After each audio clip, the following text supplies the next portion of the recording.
naye abawala baganye simanyi abawala gwaka balijjawo lino eggwanga siryamu bamanya obukyayi obuli mu ggwanga muno bungi nnyo kubanga tebalina aboogerera awo abaana ba Museveni be batuttewo tobiwulira bingi nnyo awo abaana ba Museveni biyitirivu abakodde ba Museveni batuttewo bayinako ekyo ekizimbe kyabawala ba Museveni kituufu kino kyabakodde ba Museveni kino kyani yanyaga ettaka ani aboogerera ffe mwatujooga ne tudda ewaffe mwatujooga mwalowooza nti bwemuniyako nkomawo nga muniyako muti muyinza okuniyako nenkomawo. So what Muhoozi is saying bano abakagamba president akomewo ante kakati boogera kusakasita okufasitfamire tebakyogerangako lwabooga yali amanyi nti ali mu position yekwamba taki power bwemaze omulema Muhoozi n'amusinga neyekweka n'agamba nti asigalewo kakati Muhoozi akimanyi if he is in position now why should he delay wabooga yatuleetedde obuzibu omwana wa Museveni yatuleetera obuzibu. I'm honest, if you kill me, kill me. Naye omwana wa Museveni yaleeta lwabwogo neyamuteekamu ekirowooza nti ajja kufuga eggwanga yetukola obubi. Are we seeing 2026 a battle between President Museveni and Muhoozi? Yeah? It can happen. Between the general and the father?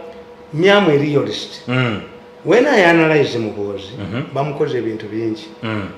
Lwabwogo n'ajooga ensi, mama, who doesn't have a mother in law? Buli kaseera twakankako nayonoona education nayonoona ekyo byonna n'abyonoona. People are very bitter. I'm telling you. Nti nze mboogerera mwonoonye education yonna mugyonoonye mugimazeewo.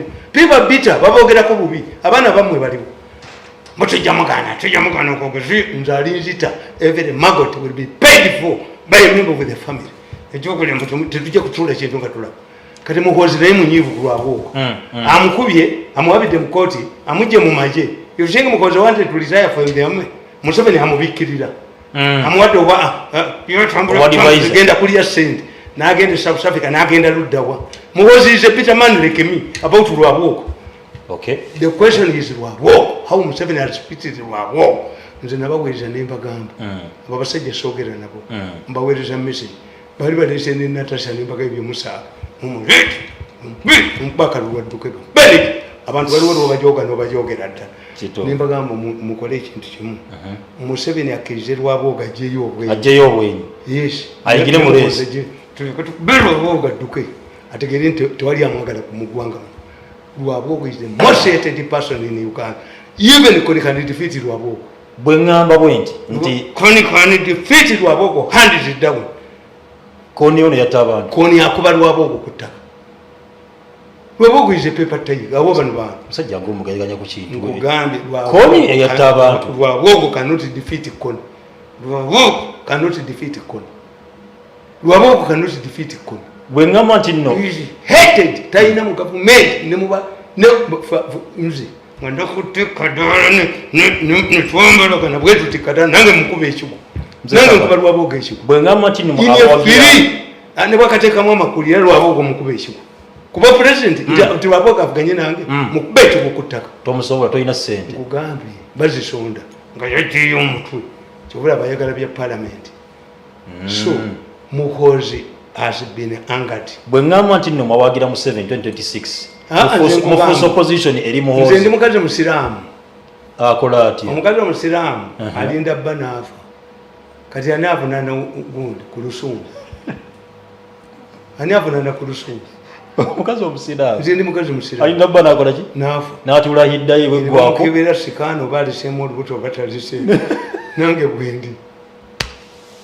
Kikyotegeeza. Museveni bw'abaawo muwagira bwagira ati ekizibu kivudde mu family nga bakuwoowe wala. He has faith. Museveni yalikoze ebintu bibiri. He would have tamed Lwabwogo. Abawala baganye. Abawala baganye. Ne Mzee Tamale. Mbadde nkusaba. You separate the country from the wala wachitula farm. Abawala tewali we baganye. Mbadde nkusaba Mzee Tamale. Abawala baganye. Simanya abawala baganye Muhoozi. Bwakabaka.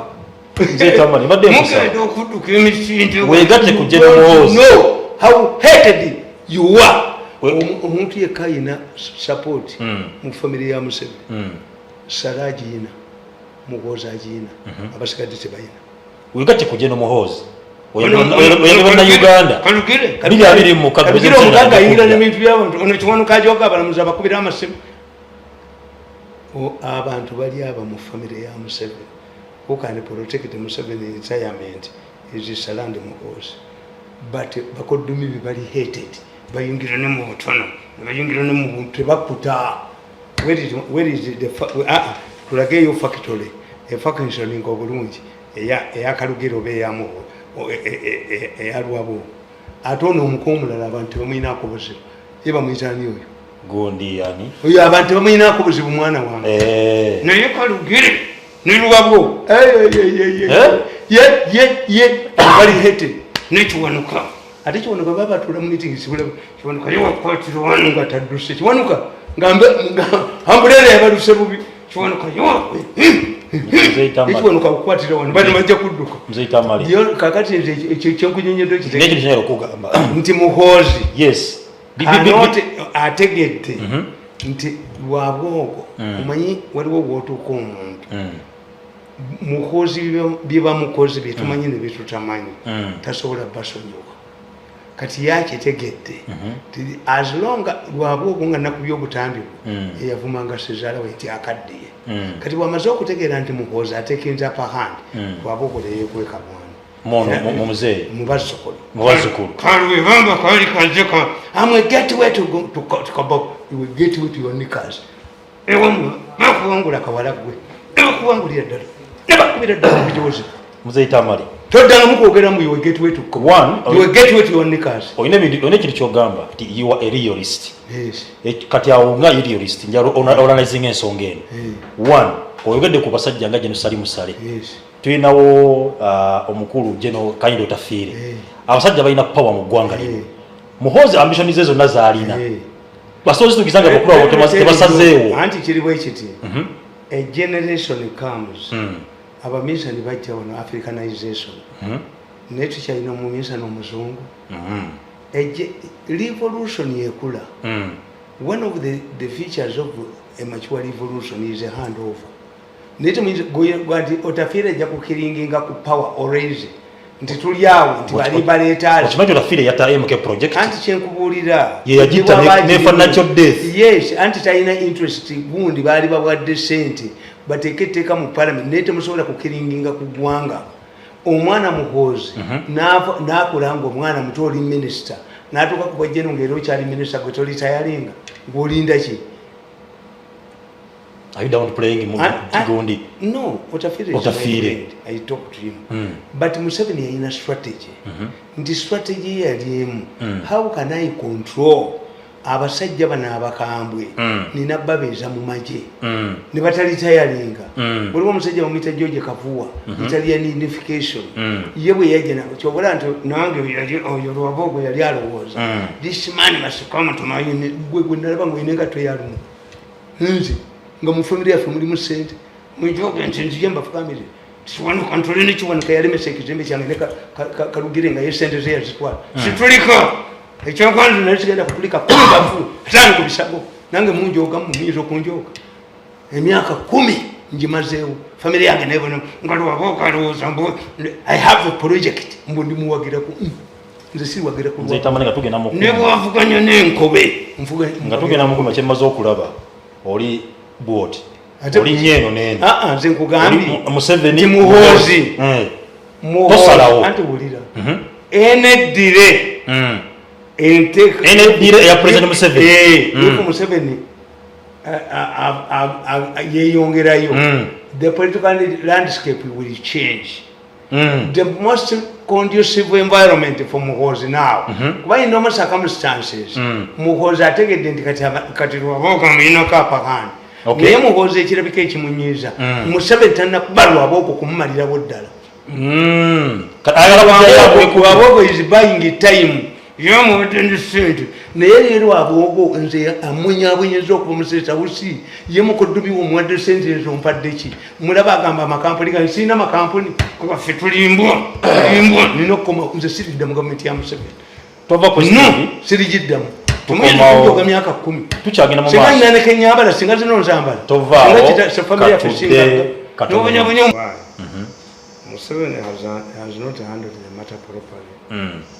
The Museveni ayagala nnyo bakujooge mumukolere wekimuhozi zisiime kyenkugambye ne sente tayagala ozifune muhozi bamufiiriza gwerekera okunenya bali eri bamufiirira yizimintale kalire bamuvumye buli wantu bonna bakozi batya naye lwaboga atambula naye yamuwabya bizinesi ye buli wagenda alabinawandiika mu mawulire kaba kiyiwe nti bakiwe kasi tekibanga lwaboga adduka ba lwaboga abonyabonyeza famire yange emyaka 10 nenda okukkiriza alina projekiti eyo projekiti nkera kumakya nemukolimira ekiro sawa 6 nenkolima ngende waffe mu nsozi nenkolima Mzee Tamale tolaba nti oyinza okuba ofiiriza eggwanga due to your personal interest nzajje gwolina obuzibu n'omuntu njagala jje oto muleka najja nawe ayinza okuba nga mulungi eri eggwanga nga mukulembeze mulungi ogende Museveni yekyakoze nti ono ye mukozi akitegeera if you have elections today akawangula muhozi ono nadduka n'obujozi bwe ne badduka simanya abawala bagana muhozi abakuba akalulu mukozi abakuba akalulu tebaddamu mulabako naye okadduka n'abawala be bagamba you must understand nti nange nina abaana nina famire yange naye nanjo omulenzi anjoze wanudde nja mumufukamira nswera amazzi lwaba obwo siri kufukamirirako kano nekajjako pulogulamu zange jako eki kasajja gwe nakwesonyiwa dda naye jakit nkukubera ddunga enseera nja kubera laddu ewono akibisoka ng'oli wakazimba nja kubera laddu wenyini nga nekazimba alafu kuba kakeera wakazimba era kekabuzaabuza kazimba agenda ku topic eddako President Museveni yabadde alina we yabadde n'ayogera ku nsonga ya dairy farming developing mu western region naye yes kituufu naye ate ekyennaku amatagaani ate ekiguliriza ekyennaku kampuni z'amatazaani Kenya yazeemu ne banning amata ge Uganda lwaki kampuni z'amatazaani embooko eri wama enkoni yeewuuba emmangawo ku mata n'ennyama n'amalibu embooko eri gyenkubiramu kulwokubiri ngenda kukubira akatambi k'abanyankoleka kaddakiikaaga olabe enkoni eri mmanga wala amumwa popular nankolera anendewe amata gaffe Kenya yazeemu ne banning enkoni yeewuuba Museveni tamanyi enkoni yeewuuba mwankolaawo balina obusungu Museveni ne bwana abagamba ebyamata ebyaki bamanya agatwala Yesu simata ne conditions zebateeka ennyanja ne mugigala mwe ne mufuuka nti mumulika ssenyangu mukozi omulyayo mukintu oba abeetikke oba onadduke n'abawala be boogera kadduke abeetikke nedda omulenzi ono lwabooga ajoza abantu bangi nnyo ensonga olwaleero na Uganda gyayogerako wakola mu mawulire abantu bamukyaba era nga omukulu nalebo basalirwa nnyo naye talina kyagenda kunkola nzita alabe mu parliament era nga mulitegeera naffe ebyamateeka ggwanga muno era nga liri mu Uganda erina okuba agenda aweeyo endowooza ye era nga omukulu basalira akowodde abantu bonna bakwatibwako ensonga basalawo mu ggwanga bave boogere ku nsonga eno omukulu principal yavuddeyo n'alaga nti etteeka lino is diversionary Mzee Tamale principal yagamba etteeka lino diversionary Mzee Tamale musajja yese etteeka ku nsonga y'ebisiyage tulina ekibuga kye bayita enkulungamazi enkulungamazi ogimanyi sigimanyi. You see, never said when you magazine. Why do you believe that the government does not have competent people to handle this issue? Doesn't the parliament have a legal committee? Umusajja ono ali ndowooza nti alina amagezi naye talina ate mukatunda yabayamba kati oyo singa yali omwenge gaffe yalibadde musiru busobo Mzee Tamale waki basala omuzaddeko amaanyi mangi yakoze ensobi kwetetteeka gwe tekitegeera nti aba gavumenti tebakyagala certificate bagiresa ate bukaba tebaagala mu kabiina aka certificate bakuwa yaki lizimiti eriyo abantu bonna ne bagaana okukola purogulaamu wano mwenna ne mugaana ne bahayalinga obwebweru abayina amagezi muto. Why do you give it to an individual? A serious issue where governments want to get a credit.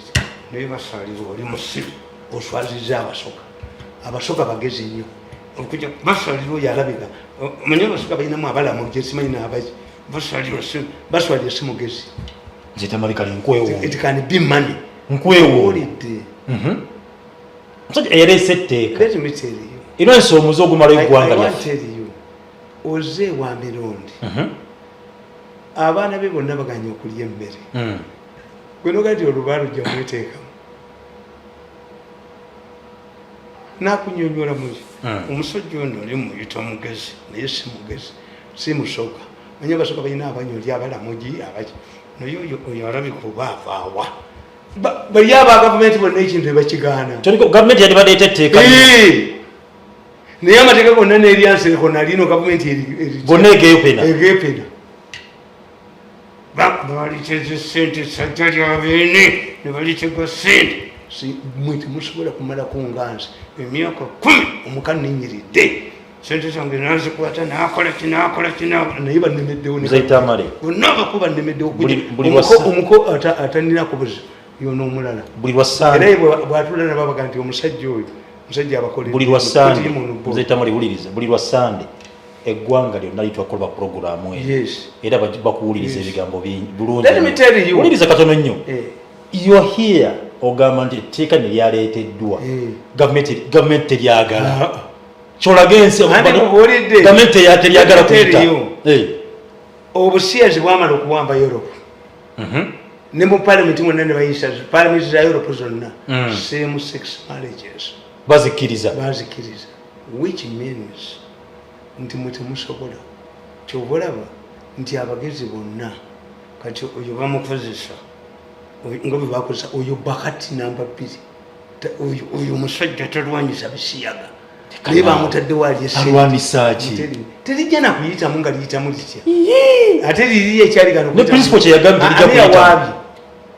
ani yawaabwe mwenda ne fox odoyo ne baba nti ki nti tekola muteweze kola muteyabere obujulizi babujjawo mu palamenti kisajja gwe oli musiru kisajja gweno twasisinkana ewantu nendowooza oyina amagezi mu mutwe naye sajja gwe toyina magezi etegerasogokuyita gwe toyina magezi basalirwa toyina magezi mu mutwe fox odoyo ne mwenda bawaaba bafunye obujulizi mu kooti kingaffe walisiriwadde nnyo amuteringiyo kuba gwe tonya omwenge bali bonna ne balyepena tomulamba na Uganda man let me tell you eteeka terigenda kuyita let me tell you what is the contentious issue President Museveni assented to the bill and it became law. Yes.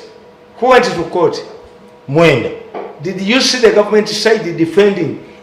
Oyinza okudira kiwanuka n'omujja ku Mwenda kiwanuka mu meeting singa Mwenda naddayo n'aloopa tubuulire ekyakugaana okuleezinga kola mu luli weeye minority was it a coalition government era gavumenti yalyesinga majority naye sajja gweri basaalirwa abaana bamwe kati basaalirwa yetalirinnyako mu Europe bano beekukumi yayodde dollars sente mekezo basaalirwa abajjemba batuule bagobe essajja lino libasaalirwa muligobe nze Tamale nno ogenda kuswala ng'etteeka lino liyise nkubuulidde nga kola mweweze I want tell you nze nkumanyi sipiika yagambye nti buli agenda ku lunaku lw'okulonda buli mubaka alina okubaawo ayatule I want tell you oyo sipiika ayina ebizibu bye once popularized parliament like a Kadaga without knowing tamanyi footsteps za Kadaga yet ayina tamanyi political dynamics let me tell you kakati mugenda kusima amafuta amakampuni g'abazungu bameninge basiyas amafuta gamuvaana agabayikootinga if Europe boycotts your fuel n'amakampuni gali gaba shareholders ne bagaga nti mugasima kubanga Uganda eyisize etteka ly'abasiyas Under Secretary wa UN mulya mmere ekintu gimmengwa zaffe ne kapa Under Secretary wa UN Winnie Byanyima yagambye bagenda kuwanisa etteeka lino Uganda ereme kuliyisa omuwagira nkugambye nze oyo Kazimba alina kana kavubuka Kazimba is a captive of gundi oyo Kazimba n'okwesibyeko Tamale yagambye bagenda kubeera mu parliament etteeka lisomebwa nga liyisibwa agenda kubeera wakakase Kazimba n'okubaawo Kazimba alina ekizibu mu kyemutalaba ne muba gyakirina Timubaje is isolated in Europe, in Arab countries. Taina sent to manage his MK affairs. That's why he has gone to the government. Kazimba taina sent to Sulamisara Javawuli, Barabiti Nachi. Kazimba Barimba, Ababana Barimba, Kanisa Uganda. Titunde Takadia Mumazimbe Church House, Gaba Catholic. Church House is not a viable project. Okumanya Basaja, Basaja Mukamba Woodies, Joe Basekiriza. Ekasana Luero, Obramizibwe Kasana Luero. Mu project gye bwalaba. Evaamu sente ziyamba abalabirizi n'abakyaba mu mudde. Guest house. Ani ayendera mu guest house ye kale. Dr. Kiseka mu ngalo. Is that a project for the Anglican Church? A guest house. Who can go to a guest house belonging to the Anglican Church? Ye project Jibalina. Baba. Umwana yabezinga nabone twateri mwana muferengo oyo mbabuti umwana oyo nankabira bali bebatawanya Kazimba. The Anglican Church has invested heavily nti babale woza nti bwebawagire nnyo ebisezi twekutudde ku kanisa ya endala zonna bafuuke department ya government. Museveni akwate centers bawe. Do you see the way Kazimba is excited? Is it the way the Barokolo are excited? Abarokolo tibayina misala. Kazimba tayina just into zabalabirizi kusasula bakozi bakanisa. Why? His investment is poor. Copy get ate si wonna abali mu Buganda batunde ttaka ly'omu Buganda lyonna ng'omwana abeezinzeemu n'abawa ne tractor. Kati today in fact let me tell you okuzimba ekizimba ekyakalina omusanvu n'okizimba mu Kampala agenze mu sababuzi n'ozimba kalina 3 akusinga kuba guluteriwa waguteri atwalayo wabera empty ekkanisa baagibaza bubi. Golooza nti amasomero gabiyingo Catholic Church talina mu interest. Naye abakatuliki batandika amasomero gaabwe nga bakitegedde nti is a source of income. Naye tugateeke mu bantu nti essomero ly'ekereziya teriyinza kusaba miliyoni 3 wabula tugateeke mu bantu basabe miliyoni meka. Babulaza n'abasisa balina projekiti zaabwe.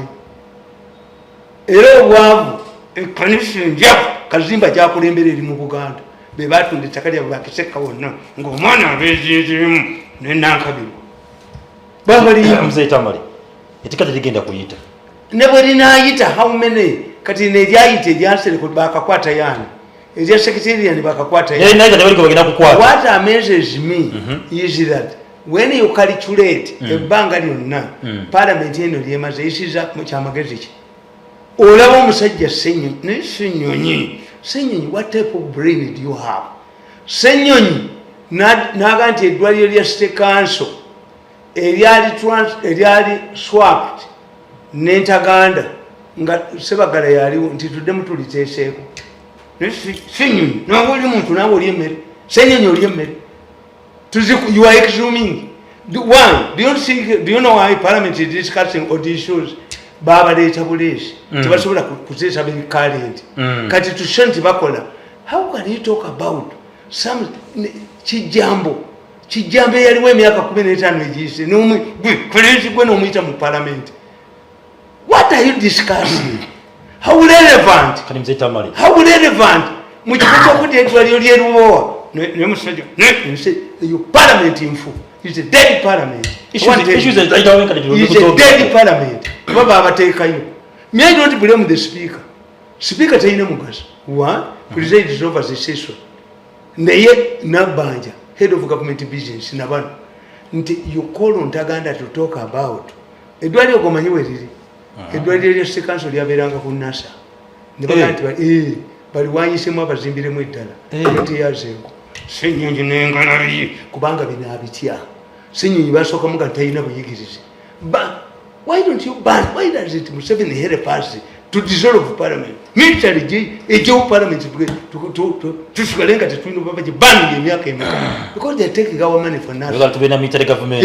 Tukigenda ndedde badduke ababa gye bajja babeerewo bagwalewo badduke Ssenyonyi. Unless this Parliament is given guidelines.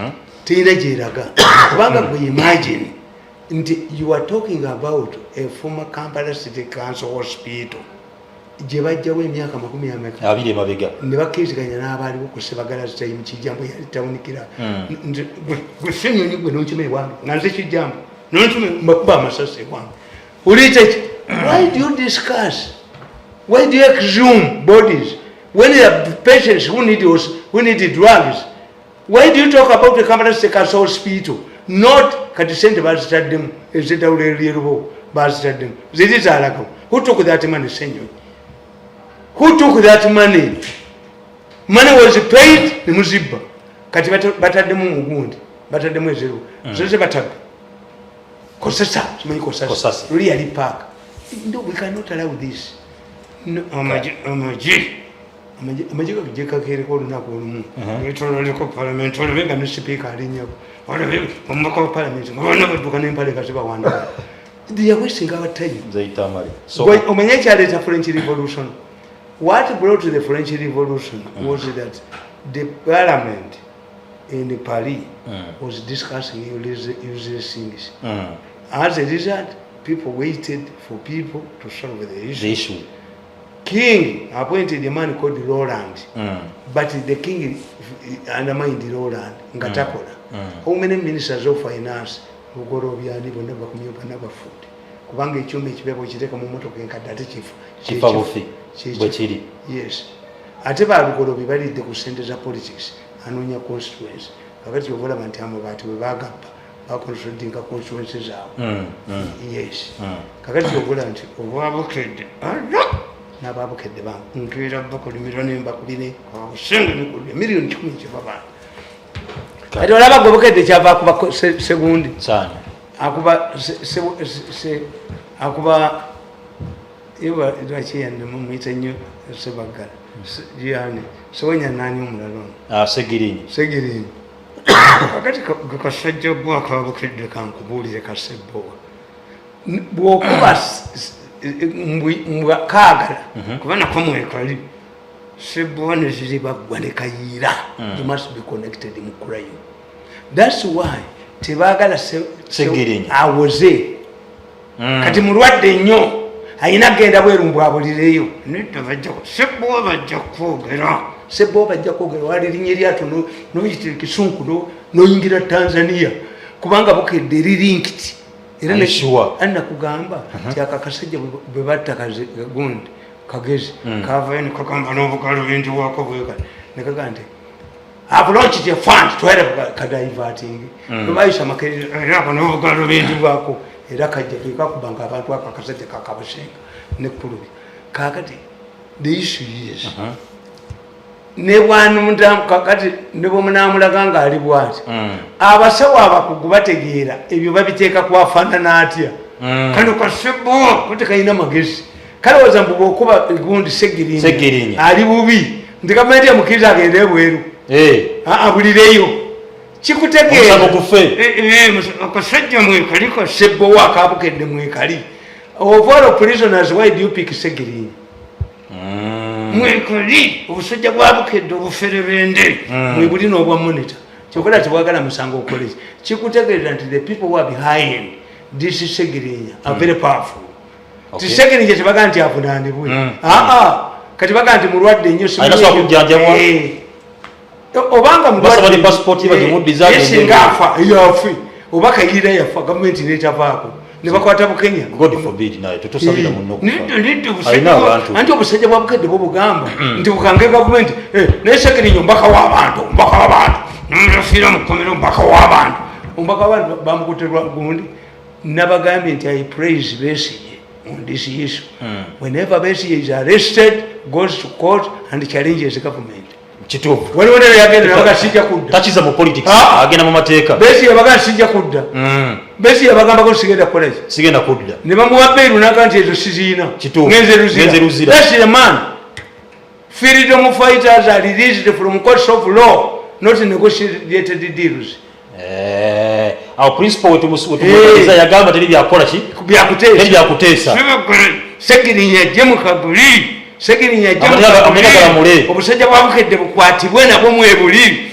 obusajja obwo mwebuli nabuli obwavamu bwonna nabagamba there is a strong bond between criminality omanyi oyo omwana bamuyita Ziribaggwa naffe twakolana naye nga tukyali baana bato Ziribaggwa omukazi mukadde naye Ziribaggwa era yakolagananga n'abasaidi amuteringi Ziribaggwa omumanyi gwo naffe niwe twali naye oyo Mukiibi gundi Helen Mukiibi Helen Mukiibi yayina contacts mu military oyo Ziribaggwa nga basaidi be bazanya emizanyo emisango gya gundi kakati najja awasa Ssebbowa kakati Ssebbowa wabukedde kyobola bakubono you should be we are losing if Segirinya dies we shall lose variable evidence and therefore why don't you handle the case when this man is still alive kokalowooza Ssebbowa ne ba alaizi baako kokalowooza mbu gavumenti egenda kugamba ani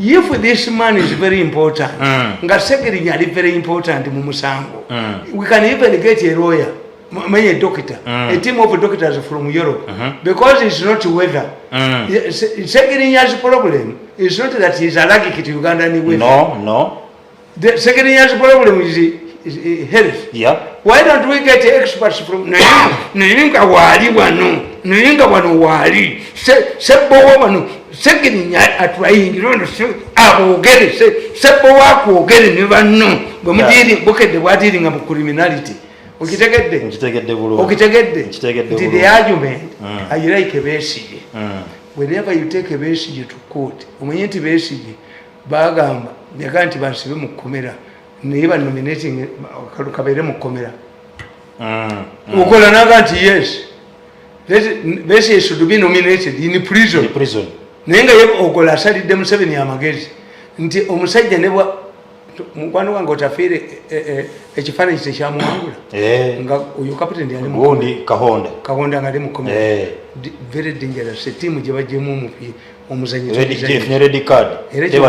kiwala njagala nnyo Mulindwa oyo Lawrence Mulindwa ye obutafaanana gundi Magogo Mulindwa ye takugamba nti otutuuseyo mu AFCON Mulindwa ettiimu gitwala ye performance etya kocha amugoberawo mumugamba kututusaayo emukocho omwa ayina kututusaayo tugendeko mu AFCON bakukube musanvu ono ye akugamba Mulindwa ajja bagoba bamalewa like him he would be a good manager Mulindwa is a good manager Mulindwa is a good businessman no negotiations what was your contract not to take me kuangula chiko performance kubanga wano mu Uganda nchirabi mbiseemu naye performance entya nti bankubye musanvu nosigala nga oliko ngono wamwe amazina ng'alanga amazzi oyo sikoze ekyo kati alange n'engule oyo kochi wa Kurenizi yasigala kulanga ngule asigalidde kulanga ngule ate ayinayo ekyamagezi ekira